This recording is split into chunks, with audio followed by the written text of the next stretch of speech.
Women expect men to be disciplined after a man has to work to gain his value, but women are never disciplined and lower their standards with the type of man that they want.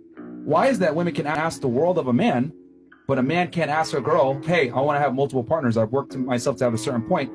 Like, why does he have to exercise discipline? Well, she's disciplining herself too. She's not giving away herself to any man. That's the thing as well. I mean, not having a whole face, I think that's a understandable, but realistically speaking, are women virgins? Yes, there are some. Who? There are some. Are you? I know a couple. There are some. Okay, but the vast majority of women, are they virgins? There are some. Okay, but the vast majority, are they? Well, because men manipulate women. Okay, well, I mean, we got to have some accountability here now. because women are the ones that pick who fuck. I'd never thought about dating somebody that makes $15 an hour. Like, but Okay, see, well, let's get to this. You're 5'5", yes, dress size. like a 9, 8, 9. How much did you weigh last time you weighed yourself? Oh, I just left the gym. I'm a former gymnast, so I'm like 185, 190. So at 5'5", 190 pounds, you weigh more than a man. Very possible. So that means you're below average from a fitness standpoint. Well, muscle weighs more than fat, and I don't care how. Okay, man, we can do that, but 5'5", you're supposed to be closer to 130. I don't care how. You could have Kryptonian muscle fibers. It shouldn't be 200 pounds as a female. And I'm making this to prove a point, because see, notice how it varies so much with women, that men are supposed to accept 5'5", 200 pounds because muscle weighs more than fat. I said 195. You put the extra 195. It's that much.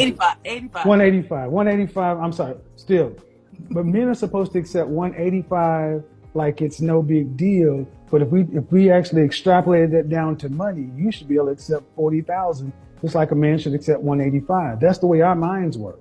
And I don't disagree with that, but weight is something that fluctuates. You can change that easier than usually you can change a tax bracket.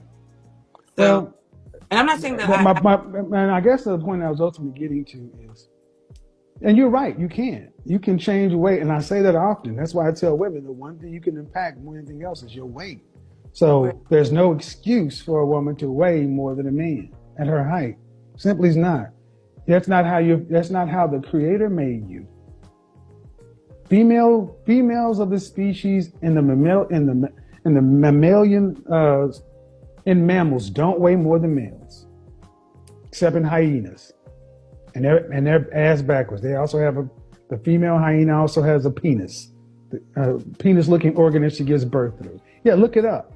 Really? That's why when some folks associate things in our culture with hyenas, because it's backwards.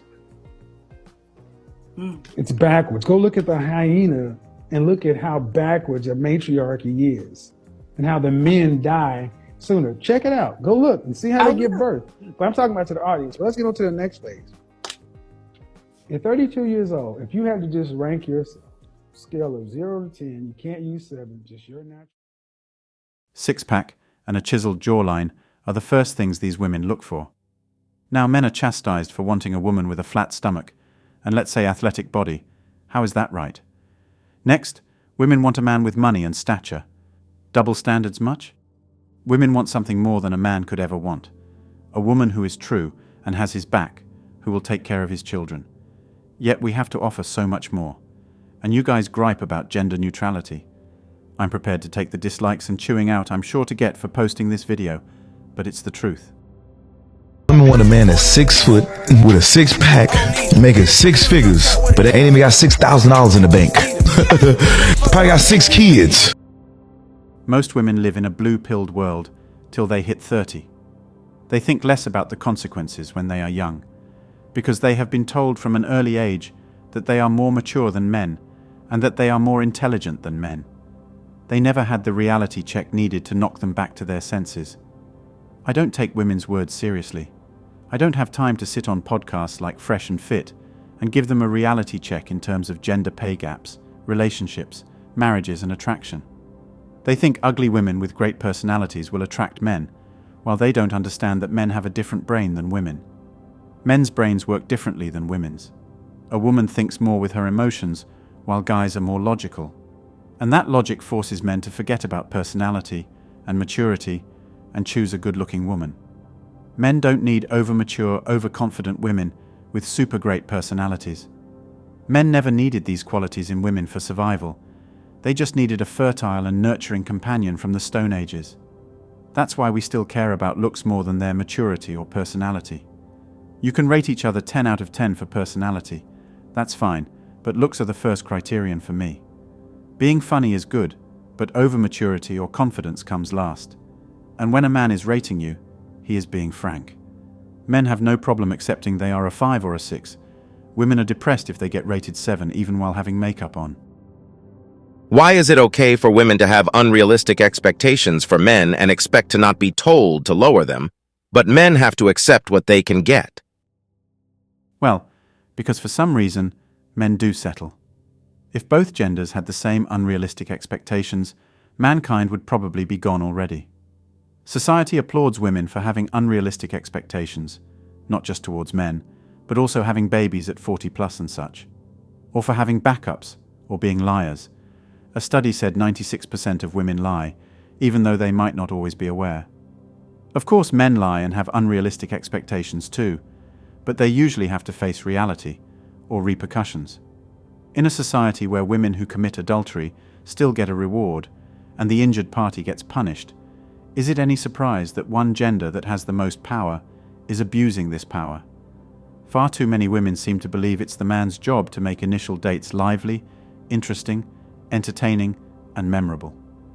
While doing research for a book about being single, I was surprised to learn how many women believed it was up to the man to win them over. It was as if they considered themselves the audience, sitting with arms folded, thinking, "Okay, let's see what you've got." As one long-time single woman shouted, "I'm sorry, but if a man doesn't show me a good time on a first date, I'm not interested in a second." The problem with this approach is it keeps too many women wasting valuable time chasing the wrong type of men, professional daters and womanizers, who exude confidence and excel at dating thanks to years of practice. When compared to professional daters seeking short-term flings, sincere maters seeking long-term relationships seem lackluster, boring, and short on confidence due to a lack of dating experience. As a result, many of the women I interviewed admitted automatically rejecting seemingly uninteresting men interested in settling down while trying, and failing, to convince fun-loving, entertaining, challenging dater after dater to settle down. I compared the phenomenon to female ducks, ignoring live male ducks and chasing sleek-looking decoys. All women are queens. That's the slogan of the average modern woman. At least that's what they think in their head. However, women swipe right only for about 5% of men. And guess what? It is the exact same men. Do you get it yet? All women want the exact same 5% of men. The bottom 85% of men are considered unattractive by all women. So it does not matter if she is a 1 or a 10. She will still want one of the top available guys and would consider an average guy as settling. For a woman, to be called average would imply she has to settle with an inferior man, and that's exactly what feminism is all about. Free women from the burden of marrying one of the bottom 50% of men. That's why they hate the patriarchy so much. And also weak is equal to low-ranked males. When looking at modern women based on their standards versus what they offer, we've all seen those dating profiles of an overweight single mum looking for a guy who's cream of the crop. Like, those guys will probably sleep with you if he's horny, but he's not coming to you for a commitment.